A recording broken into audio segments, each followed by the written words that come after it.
नमस्कार, मैं रचना शर्मा चढ़ती कला टाइम टीवी देख रहे सभी दर्शकों का स्वागत करती हूं। आप देख रहे हैं उत्तर प्रदेश के विशेष समाचार।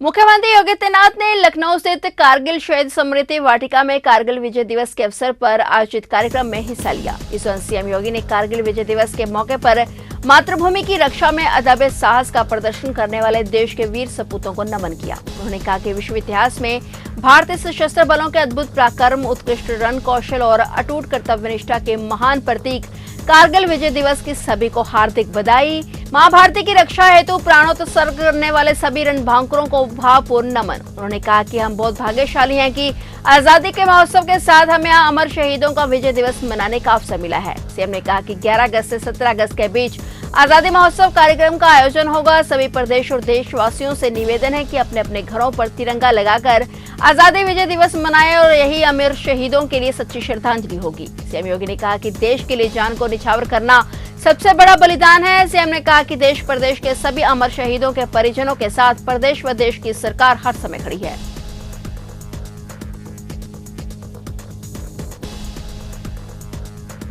कारगिल विजय दिवस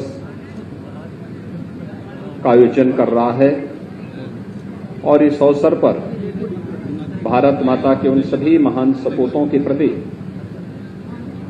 नमन करते हुए उन्हें अपनी विनम्र श्रद्धांजलि अर्पित कर रहा है, जिन्होंने देश की आजादी को अक्षुण्ण रखने के लिए, भारत की एकता और अखंडता को बनाए रखने के लिए अपना सर्वोच्च बलिदान दिया है।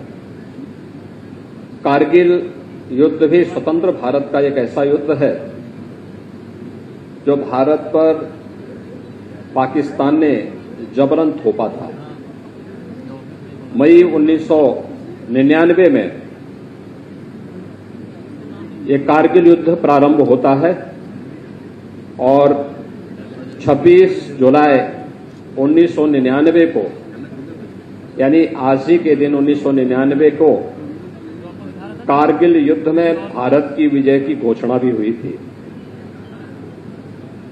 लेकिन इस विजय के साथ ही जहां पूरी दुनिया के अंदर पाकिस्तान एक्सपोज हुआ था कि यह कैसे भारत के अंदर घुसपैठ करता है, कैसे इसने भारत पर युद्ध जबरन थोपा है, कैसे पूरी दुनिया के लिए पाकिस्तान अपने आप में एक सिरदर्द बना हुआ है, वही साथ ही साथ भारत के बहादुर जवानों के शौर्य और पराक्रम को एक बार फिर दुनिया ने देखा।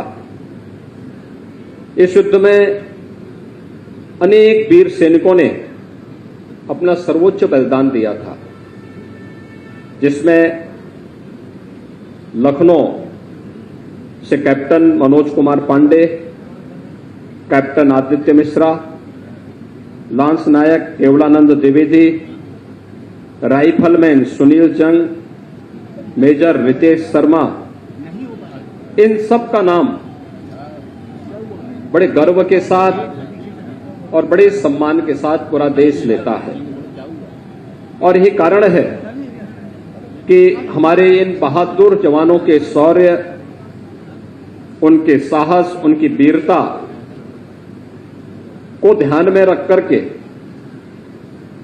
कैप्टन मनोज पांडे को युद्ध के उपरांत उनकी अति असाधारण वीरता, अदम्य साहस, उत्कृष्ट नेतृत्व तथा कर्तव्य निष्ठा के लिए भारतीय सेना का उच्चतम परंपराओं के अनुरूप सर्वोच्च बलिदान के लिए सेना का सर्वोच्च सम्मान परमवीर चक्र प्रदान किया गया था।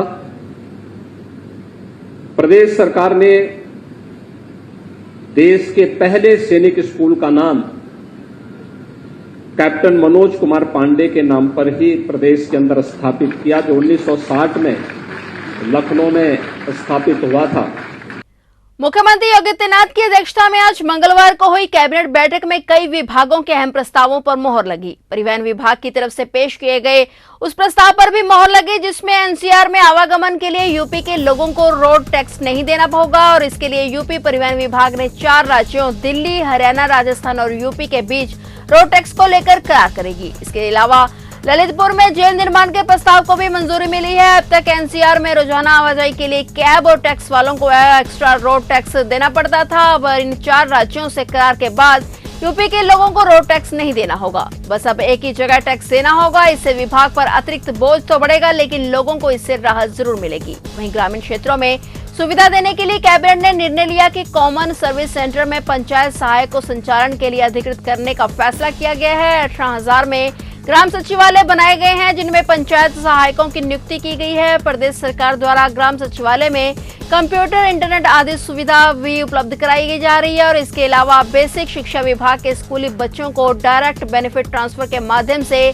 1,200 रुपए की धनराशि दी जाएगी। वहीं हर घर तिरंगा अभियान के लिए 2 करोड़ रुपए के प्रस्ताव पर भी मोहर लगी है। झंडे एमएसएमई के माध्यम से पंचायती राज और नगर विकास विभाग द्वारा धनराशि अवमुक्त होगी। यूपी में 4.5 करोड़ झंडों की व्यवस्था कराने के प्रस्ताव को मंजूरी दी गई है।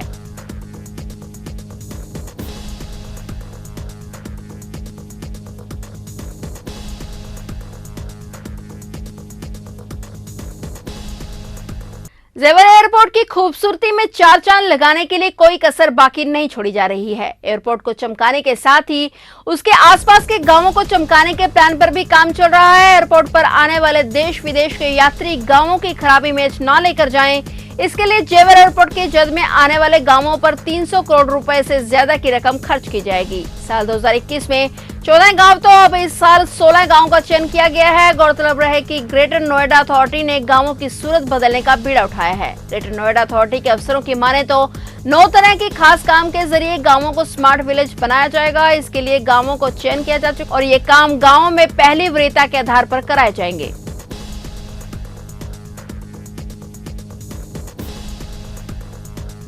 इलाहाबाद उच्च न्यायालय की लखनऊ पीठ ने लखीमपुर खीरी के तिकोनिया में हुई हिंसा में 4 किसानों समेत 8 लोगों की मृत्यु के मामले में अभियुक्त एवं केंद्रीय गृह राज्य मंत्री अजय मिश्रा के बेटे आशीष मिश्रा की जमानत अर्जी को लखनऊ हाईकोर्ट की बेंच ने खारिज कर दिया है। न्यायमूर्ति कृष्ण पहल की अदालत ने मामले की सुनवाई करने के बाद पिछली 15 जुलाई को अपना आदेश सुरक्षित कर लिया था, जो मंगलवार को सुनाया गया।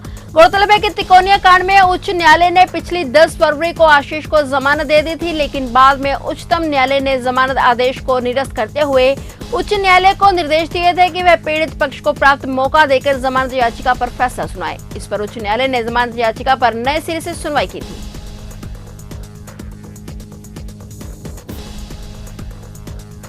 पूर्वांचल के बाहुबली पूर्व विधायक मुख्तार अंसारी की मुश्किलें कम होने का नाम नहीं ले रही। मऊ पुलिस ने उनके बेटे मुख्तार अंसारी की पत्नी और उनके बेटे को भगोड़ा घोषित कर दिया है। एसपी ने बताया कि एनबीडब्ल्यू जारी होने के बाद भी आरोपी कोर्ट में पेश नहीं हो रहे थे। पुलिस उनके पैतृक आवास पर गिरफ्तारी के लिए दबिश दे रही थी। उन्होंने बताया कि घर पर नोटिस भी चस्पा दिया है। और बता दें कि बाहुबली पूर्व विधायक मुख्तार अंसारी की पत्नी अफशा और विधायक बेटे अब्बास अंसारी पर अलग अलग मामले दर्ज हैं। इस मामले में स्थानीय पुलिस गिरफ्तारी के लिए दबिश दे रही थी, लेकिन पुलिस उन्हें गिरफ्तार नहीं कर पाई। उनके खिलाफ गैर जमानती वारंट जारी हो चुका है। अब उनके बाद भी उन्होंने कोर्ट में सरेंडर नहीं किया, जिसके चलते मुख्तार अंसारी की पत्नी और बेटे को हाजिर न होने की वजह से भगोड़ा घोषित किया गया।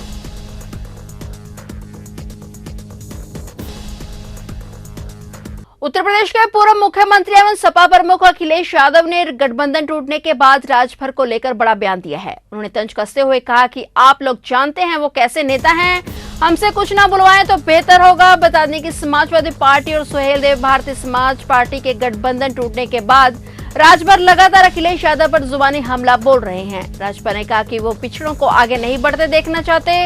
उन्होंने कहा कि सपा प्रमुख ने विधानसभा चुनाव में पिछड़ों के हिसाब से टिकट नहीं दिया, विधानसभा चुनाव में उनकी बात को भी नहीं माना, जिसकी वजह से पार्टी को हार का मुंह देखना पड़ा। बता दें कि समाजवादी पार्टी ने लेटर जारी करते हुए कहा कि राजभर और शिवपाल यादव को जहां पर भी अधिक सम्मान मिल रहा है वहां पर वो जा सकते हैं। जिसके बाद राजभर ने प्रेस वार्ता करके गठबंधन टूटने की घोषणा की है।